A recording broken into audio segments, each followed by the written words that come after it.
Basically, I'm delivering some bad news, or I have to tell you about new deadlines as what was done before as well. And this is regarding the inventory of hazardous materials, about the current status, how the industry is preparing, what is offered in the market, and what is, from our point of view, the best practice. We have new legal requirements. Basically, the Hong Kong International Convention for Safe and Environmentally Sound Recycling of Ships requires inventory of hazardous materials within 2 years after its entry into force, which is probably many, many years ahead of us. Nevertheless, the EU has implemented its own EU ship recycling regulation, and they have set a clear deadline. So, after entry into force of this EU regulation, which was end of 2013, they said the industry gets 7 years for becoming compliant. And we have associated guidelines. The EU has reference to the IMO guidelines. Here we have the guidelines for the development of IHM. The last guidelines are from the year 2015. They also have other guidelines with regards to the ship recycling process itself. And the EU has, or the EMSA basically, has issued their best practice guidance on IHM in September last year. So what is the IHM for?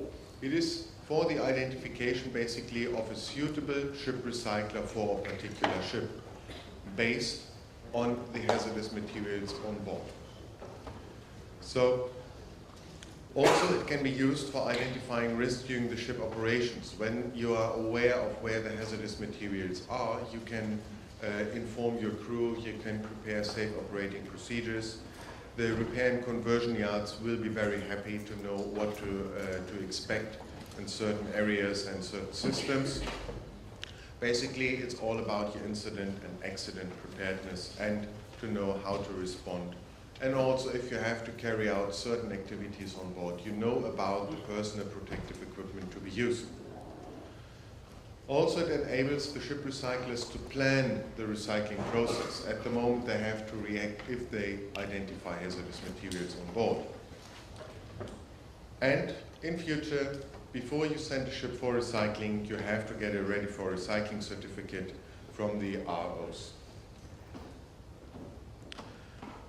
IHM for new ships is a completely different story than IHMs for existing ships. From my point of view, for new ships, it's much more effort, or requiring much more effort, and it's much more time consuming. The shipyard is responsible for compiling the inventory of hazardous materials based on 2 different types of documents. The first one is the supplier's declaration of conformity, and the second one, which is more interesting for the IHM itself, is the so-called material declaration, where the supplier makes clear statements whether or not certain hazardous materials are contained in their products. And if they are contained, they have to specify where exactly and how much. The EU has added 2 more hazardous materials, so-called PFOS and HPCDD. So the EU IHM is different from the IMO IHM. The IHMs for existing ships are based on investigations on the current ship and the materials which we find on board the ships. It has to be prepared under the owner's responsibility. And there are 5 or 6 different steps which are required. First, the so-called IHM expert, or should be done by an expert and properly trained person. It's investigating the ship itself, based on fire and safety plan, GA plan, the history of the ship, where has it been built, where has it been operated, how likely is it that we find certain hazardous materials. Based on these investigations, he is preparing for taking of samples. For existing ships, at least the so-called PFOS has to be considered as well. The samples he has taken and the visual checks he has conducted are to be reported, and of course the samples have to be sent to an accredited laboratory.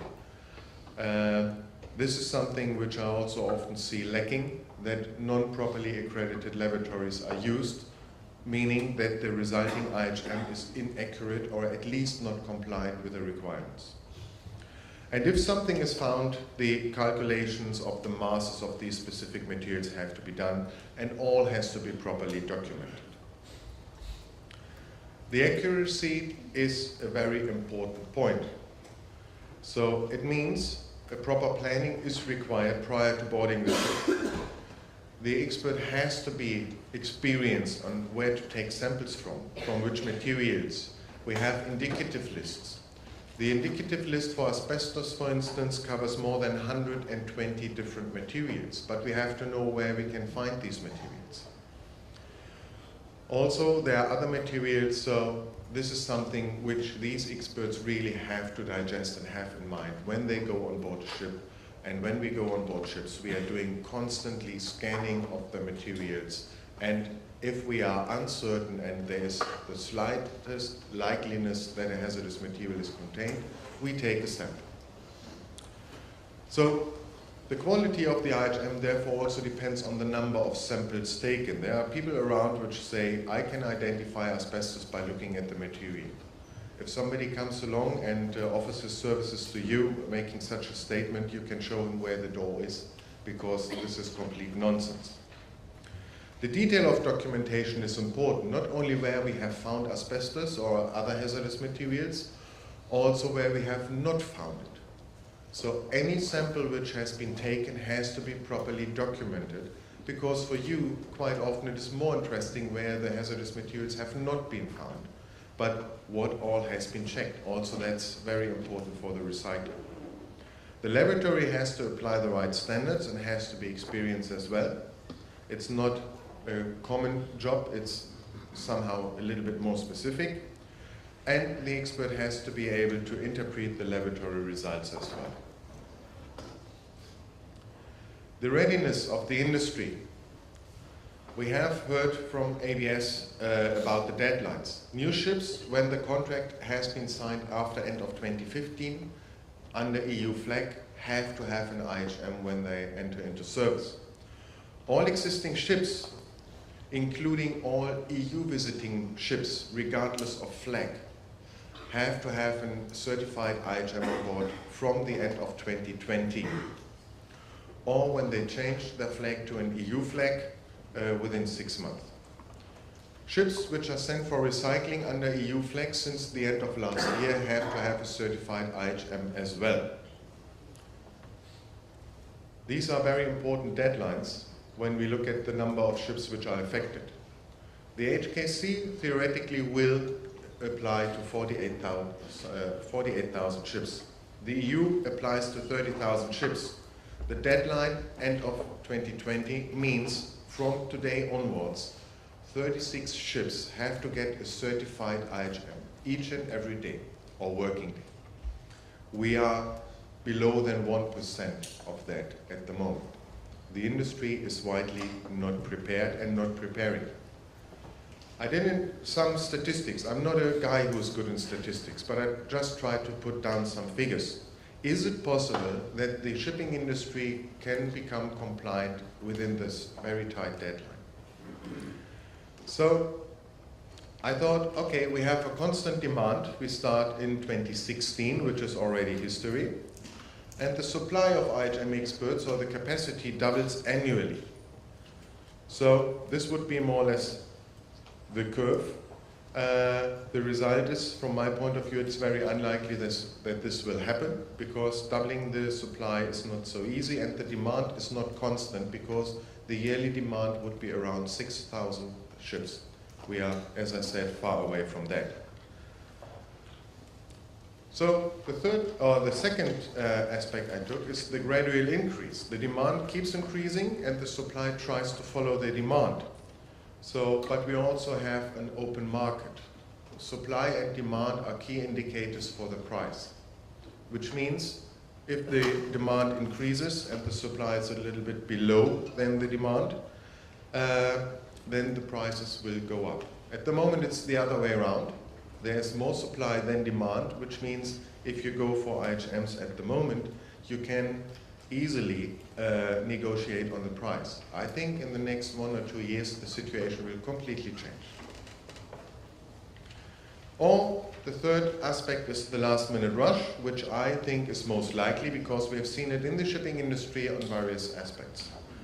And the supply tries to follow the demand, which is quite unlikely. So, and of course in the end the price will go even higher. Nevertheless, no matter what model I try to calculate, there is a delta.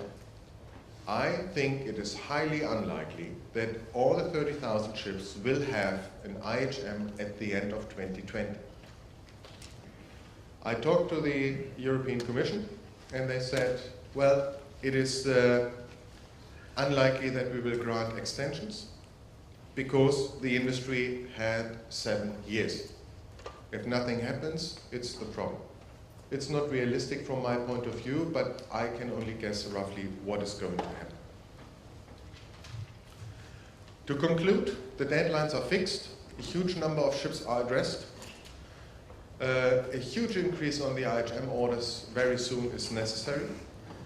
The IHMA, which is a global network of proper IHM experts, is setting up trainings, and we want to generate or increase the capacity to meet the demand of the industry, even though I'm critical that we can do it because there will be too many trained persons or experts be required. So the lack of resources is foreseeable, and the IHMA still tries with its global network to ensure compliant and effective IHM preparations for the shipping industry. Just when you download it, these are some proposals for the actions for new ships, existing ships, last voyage ships, and the IHM maintenance itself, which is an issue you have to look at after the IHM has been prepared and served. Thank you very much.